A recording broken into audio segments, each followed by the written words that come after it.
It's time to accelerate. Hi, I'm your host, Andy Paul. Join me as I host conversations with the leading experts in sales, marketing, sales automation, sales process, leadership, management, training, coaching, any resource that I believe to help you accelerate the growth of your sales, your business, and most importantly, you. Hello and welcome to the show. I'm amped up to talk with my guest today, Jeb Blount, best-selling author, sales author, speaker, consultant, as well as founder and CEO of one of the great sales resources out there for any sales rep, which is that online sales community, SalesGravy.com. Now, growing your business in zero time demands that you have a steady flow of qualified prospects streaming through your pipeline. I mean, you can always get orders from current customers, but harvesting existing accounts is not going to get you to your sales goals. How do you grow and accelerate your sales with orders from new customers? That's the challenge, and that's what we're going to learn about today from Jeb.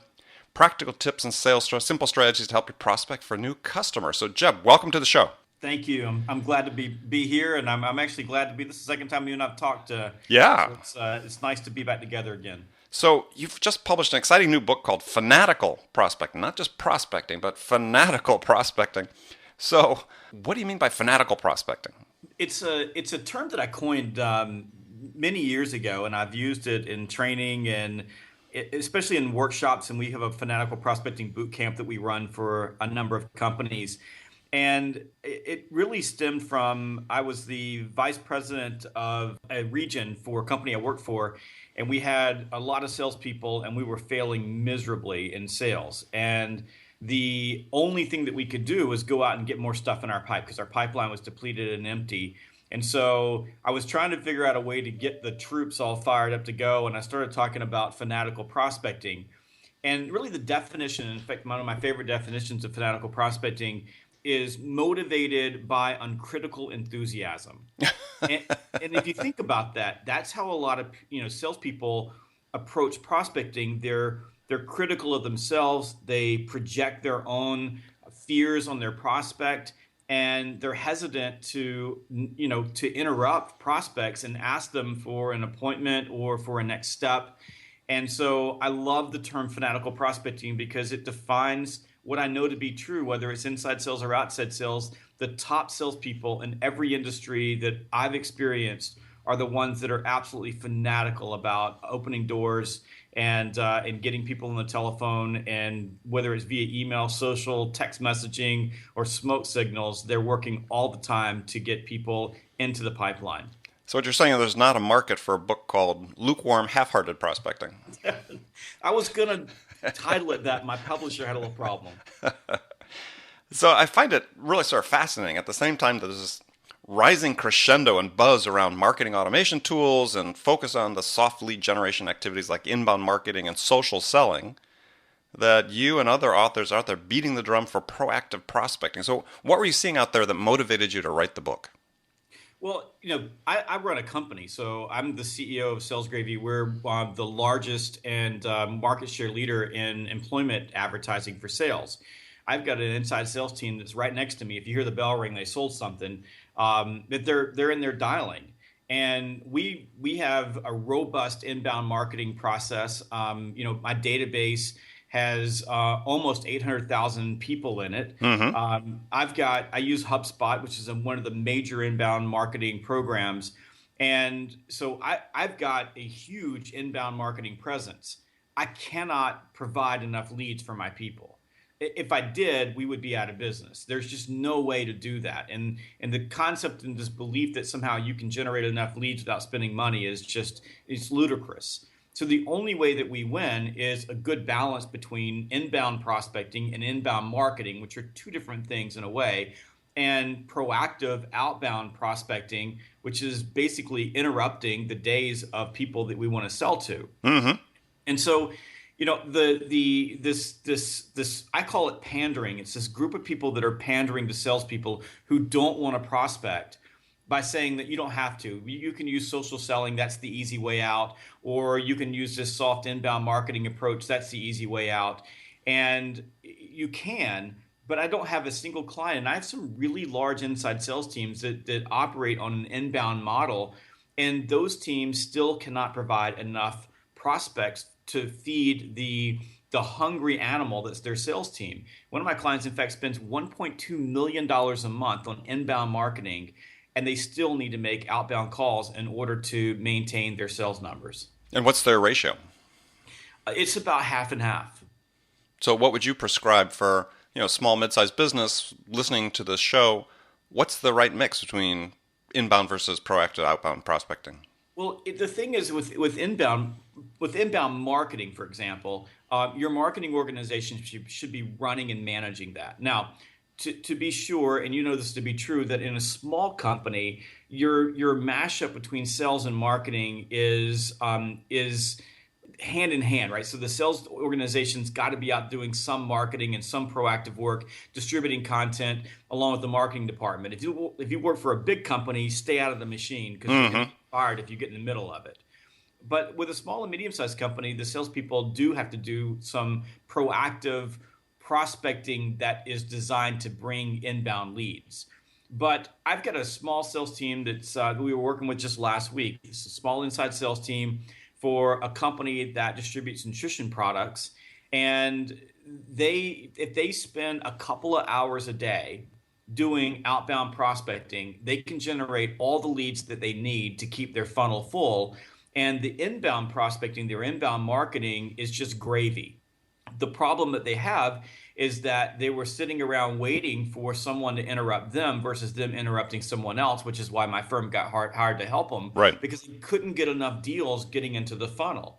And just 1 month with them working on outbound prospecting, we tripled the number of new accounts that they were bringing in the door. It's that simple. And so what changed? What did they start doing then for, use that as a case study, let's say, for the listeners. What did they change to their outbound prospecting methodology? They didn't have an outbound Oh, methodology. well, there you go. What they changed was we gave them a prospecting list because they have a pretty robust database because their inbound prospecting process or marketing process has been bringing leads through the door for several years. Plus they have inactive customers, and which is a fantastic place to go out and prospect to. Oh, absolutely. Plus they have the ability, because they're in a niche industry, just to get on Google and identify all the potential prospects they have. So all we did was help them design better lists for their salespeople and then set specific time periods where they would be doing outbound prospecting. We didn't teach them any kind of stupid scripts or anything like that. We just taught them a 5-step process to pick up the phone, interrupt someone's day, and ask for an appointment. This is a long sales cycle, so getting an appointment is the logical next step. And then they can send samples out and do the things that they do from the inside standpoint. But it wasn't that difficult. In fact, it's really, really easy to help organizations not only double, triple. Sometimes we help companies quadruple the sales that they're making simply by helping them understand that creating a good list, setting aside specific time for prospecting, outbound touches, and that's a balance, by the way, across email and text messaging, social, telephone, which is always going to be your primary way of reaching out to prospects. And even in this case, they're reaching out and doing some networking as well among their existing customers looking for referrals. But all of that combined, by having a focus on that, instead of salespeople sitting around twiddling their thumbs or finding busy work to do, we actually put them to work bringing deals in and putting them in the pipeline. And at that point, then you've got your sales management team in this particular company has the ability to do pipeline management and actually ask questions about deals and help advance deals where before they didn't have anything in the pipeline. So what were they doing? They were sitting around, woe is me, we're not making any money. Well, interesting question then is those same salespeople who were doing nothing before. I mean, you'd think that if you have salespeople that unmotivated, right, that they weren't making the calls even though they had nothing coming in. I mean, how were they able to survive in the new environment that you created for them? Well, it wasn't that they weren't unmotivated. They just didn't know how. And by the way, the culture of the company wasn't an outbound culture. It was an inbound culture. And the salespeople weren't sitting around doing nothing. They were just sitting around shuffling paper. They were working on customer stuff. They were doing a bunch of things that were non-sales activity that weren't creating any revenue. And so all we did was to enlighten them to I guess, take the veil off of the fact that if you do a measured amount of outbound prospecting balanced with your inbound leads, that you optimize your sales productivity. And these are good people. I mean, they were good sales reps, but if you don't work in a culture where outbound prospecting is the norm, you're not going to do it. I mean, if you take a group of salespeople and you say, go out and make money, maybe 10%, 20% of them are going to go out and they're going to beat the bushes and they're going to pick up the phone. They're going to send email. They're going to do research. They're going to do everything they possibly can to get in the door. Another 10 or 20% of them, no matter what you did, they're going to starve to death because there's no way they're going to do it. And the rest of the people in the middle, if they have good leadership and they have someone working with them, they will. But without leadership or without a culture that demands that you do some level of prospecting, they're simply going to take the path of least resistance, and that's to wait for the phone to ring or the email to buzz. Right. So going back to a comment you made about probably the dangers of being overly scripted. And you talked about stupid scripts, I think is what you said. So what's your thought about how scripted inside sales reps should be when they're out making dials? They should be unscripted. They should be authentic. The people that write scripts in organizations, and I'm going to get on my soapbox for a second, are Please do. typically people in marketing who have never made an outbound call before in their entire life.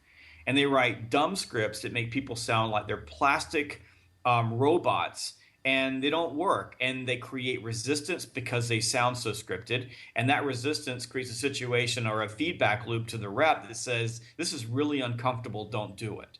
And so the key really with outbound prospecting is understanding first what's your objective. So for example, with this case study we just had, the objective is to set an appointment. And for most B2B sales reps, that's the key, set an appointment. Now, my sales reps next door, we're much more transactional. We're selling a subscription to post your sales jobs on SalesGravy. If you have an opening right now, we're going to try to close you right on the spot. We set some appointments, but our core objective is to interrupt your day, get past the initial brush off, and to move you directly into the sales cycle. In some cases, your call is simply to get information because you're trying to qualify to understand what the buying window is. And this is true, by the way, these three particular objectives are true both for outside and inside reps, with the exception that most outside reps are unlikely to be calling to close the deal, although I have a group that does that as well, because they're kind of a mashup between inside and outside, which you're seeing more and more lately. Right. So once you understand what your objective is, if my objective is to set an appointment, then we just use a 5-step process. The 5-step process is to identify yourself, tell them who you are, right?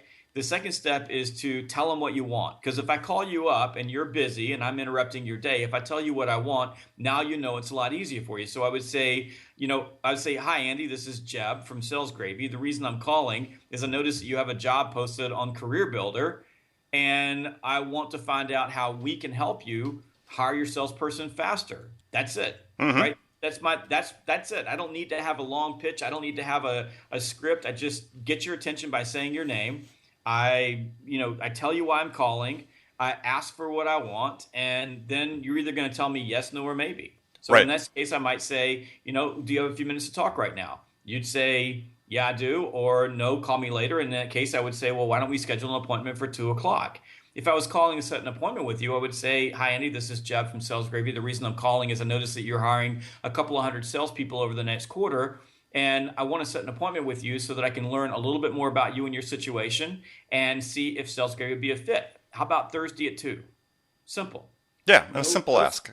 No scripting. I'm just asking for what I want. And it's incredible. People just, when we take them through the process and they get on the phone, the looks on their faces, the wows, I can't believe that they just said yes to something so simple. That's the best part of teaching them how to prospect, is when you break it all down and take all the complexity away and take the stupid scripts away and just teach people to ask for what they want and do it in a smooth and effective way that gets to the point quickly.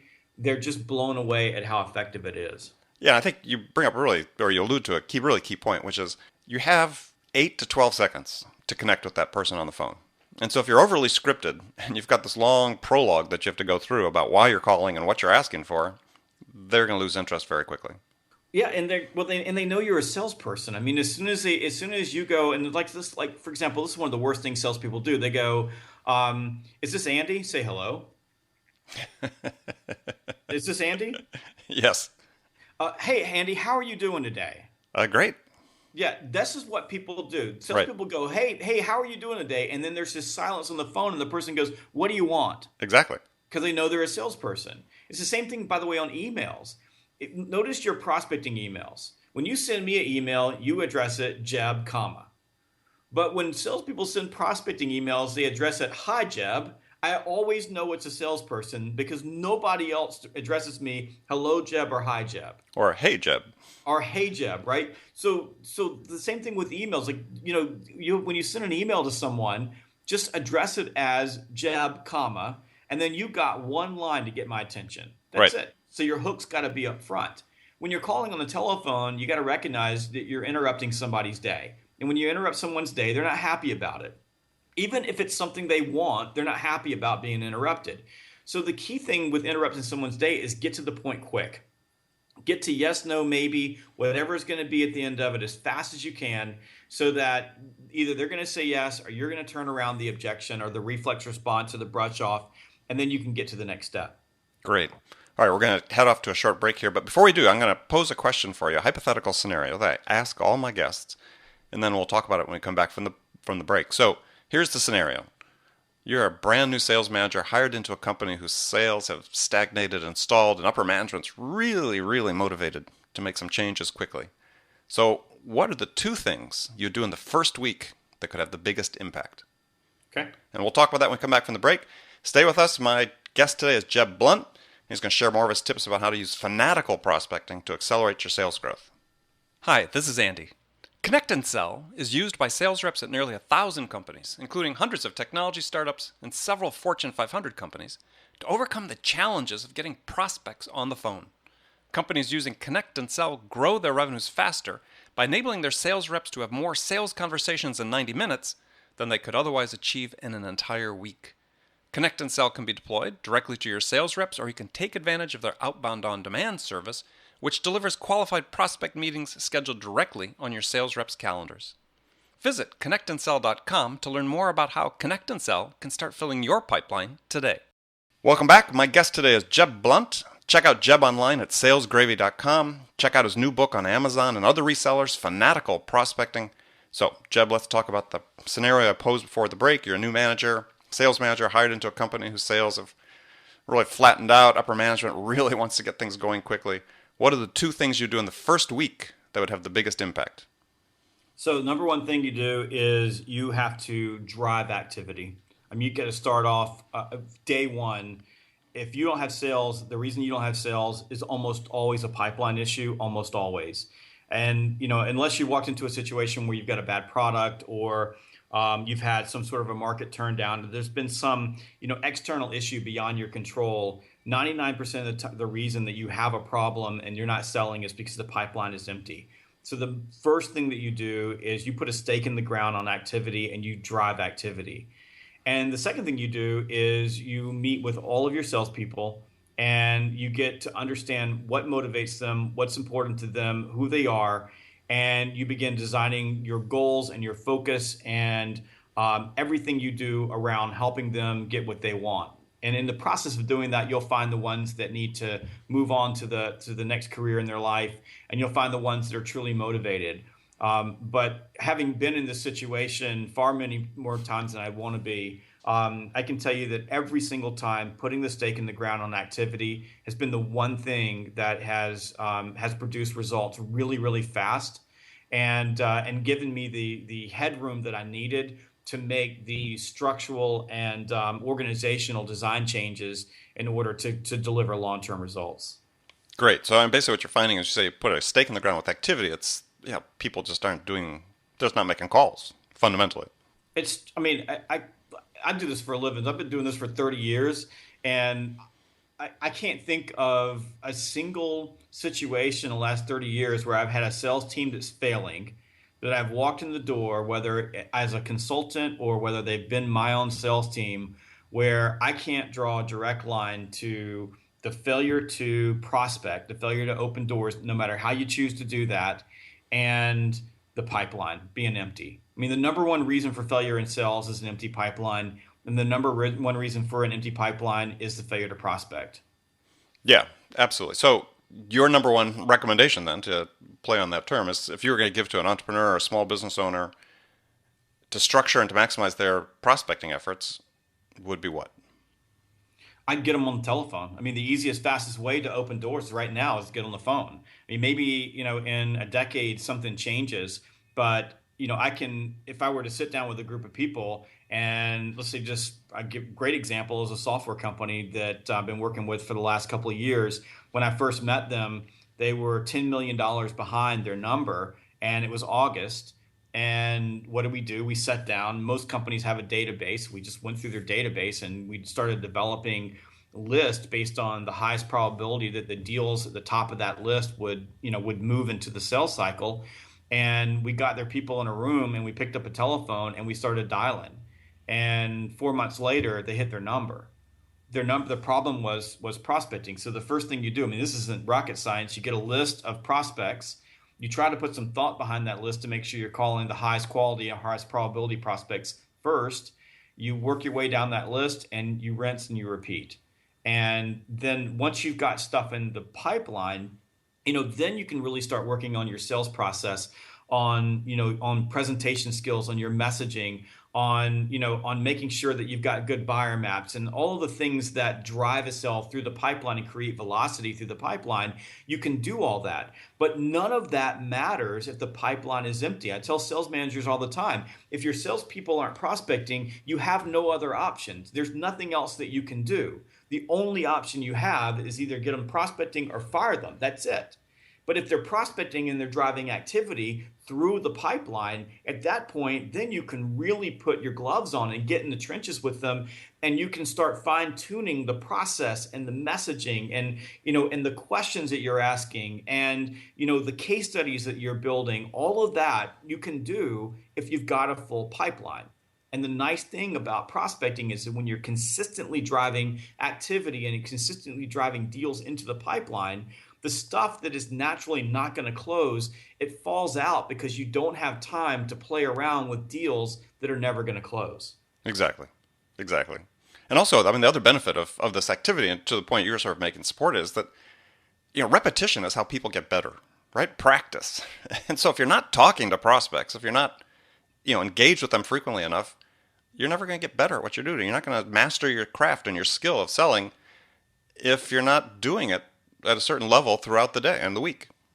That's a really good point, Andy. I mean, uh, it's probably no different than sports. The more reps you get, the better you get at whatever your particular skill set is. And I think that having heard you say that, I think that that's probably true for a lot of salespeople. Their actual sales skills, the things that we're really paid to do, closing business, those things get really rusty over time because they're not engaging in enough sales conversations.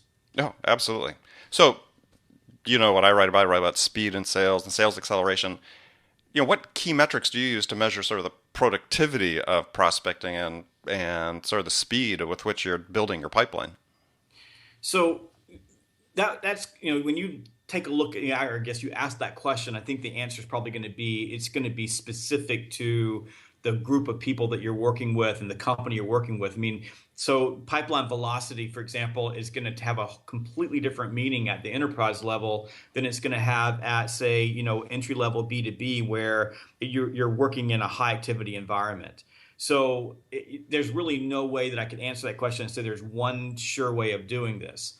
The thing that I look for, though, especially when I'm dealing with B2B reps, is when it comes to the pipeline, I'm looking at, and let's just take business services. I typically look at a 30, 60, 90-day period. Mm-hmm. So what I'm looking at is I want to see a lot of deals in 90 days. That means that I'm doing prospecting every single day. I'm opening doors. I'm bringing deals into the pipeline. The qualification level of those deals is probably questionable at 90 days out. I don't know all the buyers, all the influencers, all the coaches.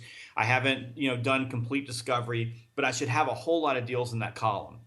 By the time we move to 60 days, and this is a typical B2B sales cycle Sure. over a 90-day period, but by the time I move to 60 days, some of the deals in 90 have fallen out because I've disqualified them. They've disqualified themselves.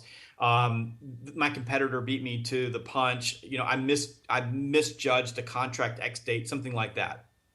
And then by the time I get to 30 days, I'm going to have a smaller number of deals. And then by the time I move them into close, I'm at a smaller number of deals. So you've got a classic funnel type deal. In fact, I can take a pipeline and you can just draw a triangle around it, and it'll tell you whether or not the person is consistently moving deals through their pipeline. Now, what I'll typically see, like a metric that I'll use, is if, for example, I'm looking at a pipe and the pipe is front loaded with a ton of stuff that should be closing. I was working with a rep last week who said, "Yeah, I've got all of these things that should be closing," and she started taking me through them, and she goes, "I just can't get this one to buy. I just can't get this one to buy. I can't get this one to buy. I can't get this one to buy."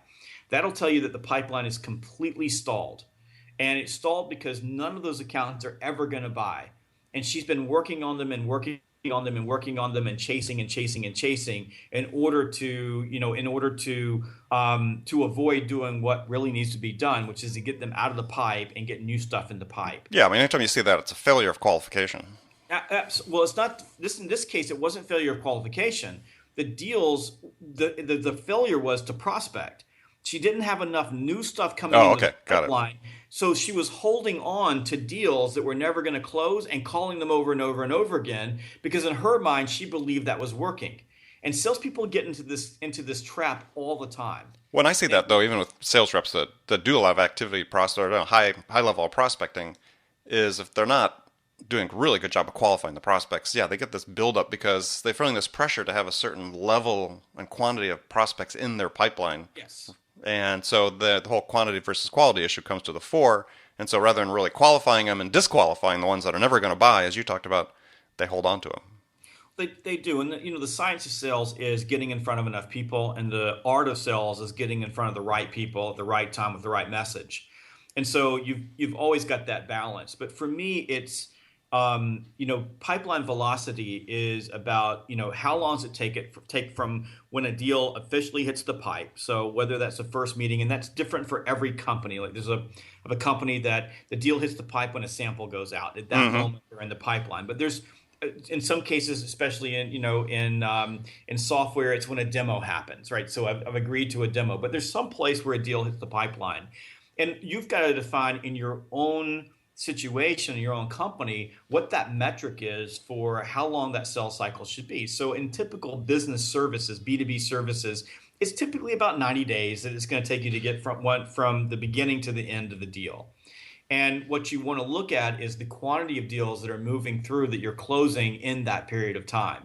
And then from a prospecting standpoint, just on the telephone, I look for a typical B2B rep to be able to make all of the appointments that they need to make in about an hour of prospecting a day. And they ought to be able to make from 30 to 50 dials a day.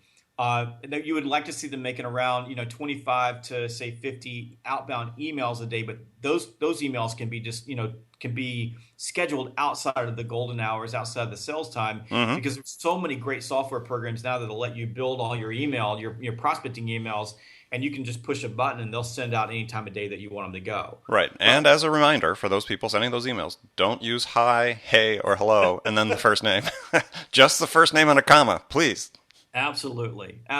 But that's, so when I'm sitting down with the group of salespeople, the first thing I start with is, we can't get all our prospecting done. And I use a little thing called the Horseman's Corollary of the Parkinson's Law, which is Parkinson's Law says that work tends to expand into the time that's allotted for it. Horseman's Corollary says that work tends to contract inside the time that is allotted for it. So if I say you have an hour and here's a list of 30 prospects I want you to call, you can typically make those prospecting calls in an hour, given that the majority of them are going to go to voicemail, and you're probably only going to talk to, say 10 of them from a context standpoint.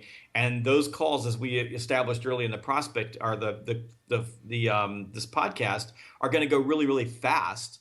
So if that's the case, then you should be able to knock all your prospecting out. And typically, if you're a B2B rep and you talk to 10 qualified prospects, most B2B reps have the ability to look into a database and pull out the most qualified prospects, because most companies have invested in those databases. If you talk to 10, you'll set 2 appointments. And for most B2B reps, if you set 2 good appointments every single day with qualified prospects, you can't lose. Yeah, excellent. Well, good. So we're going to move into the last segment of the show. Some rapid fire questions for you. Single word responses are fine. You can elaborate if you want. You ready? Yes. So what's the most powerful sales tool in your arsenal? Ooh, that's a good question. I'd say that it's probably our telephones. Okay. Who's your sales role model? Brian Tracy. What is your definition of value in sales? That's a great question. Let me put it a different way. It doesn't really matter what my definition is. The definition of value is defined by my customer. And my customer says that I cannot add value unless to them I am valuable. Okay. What's the one book every salesperson should read? How to Win Friends and Influence People by Dale Carnegie. What's your favorite music to listen to psych yourself up for a sales call? Don't listen to music to psych myself up to a sales call. I listen to podcasts. Okay, perfect. Which podcasts? I listen to your podcast. How about that? Yeah. I listen to Anthony Iannarino's podcast. I listen to Joe DeCina's Spartan Up podcast. I listen to TED Talks. I love that podcast. Great. I listen to Entre Leadership podcast. And I've got a list that's about a mile long. I love podcasts. A lot of people don't know that podcast is a four-letter word, FREE. Yes. And I encourage salespeople to listen to them. And sometimes I even listen to my own podcast because I need to get pumped up myself. Oh, I listen to yours. Yours is a good one to listen to. So, what's the first sales activity you do every day? Pick up the phone and dial 50 prospects. And do you do that personally every day? I don't do it personally every day because most of the days I'm in a classroom or I'm standing in front of people speaking. But whenever I'm in the office, when I walk through the door, someone hands me a list and I sit in front of myself in the middle of my sales floor and I dial with my reps. Excellent. Love it. Great example for people to follow. If you're a manager, you got to be in the game as well. Well, absolutely. Well, I built this company I started off in 2007 and it was just me and a telephone and a desk in my house. And, what did I do? I picked it up and I dialed and I called and I sold and I built one day at a time. And, today we have, 16 people working on our company, but every bit of it was built through prospecting. Last question. What's the one question you get asked most frequently by salespeople? How can I close better? Do I have any secrets for them to close? I mean, that would be number one. I get asked that pretty much, every day. Do you have any techniques? Have any secrets for me? And your answer is? There is no magic closing pill. If you want to close more, then you need to do one thing, and that is ask. Excellent. Well, I want to thank you for joining me today. My guest has been Jeb Blount, author of many great sales books, such as the classic People by You. If you haven't read People by You, you should buy that for sure and read it. And now he has a new book out, Fanatical Prospecting. So, Jeb, tell folks how they can find out more about you. You can go to jeb123.com. That's jeb123.com. All my contact information is there. And you can also find me on salesgravy.com. Thank you. So remember, friends, make it a part of your day every day to deliberately learn something new to help you accelerate your sales. And subscribing to this podcast is an easy way to do that. Make sure that you don't miss any of our conversations with top sales experts like our guest today, Jeb Blount, who share their experience and wisdom about how to accelerate the growth of your business. So thanks for joining us, and until next time, this is Andy Paul. Good selling, everyone. Thanks for listening to the show. If you like what you heard and want to make sure you don't miss any upcoming episodes, please subscribe to this podcast on iTunes or Stitcher.com. For more information about today's guest, visit my website at andypaul.com.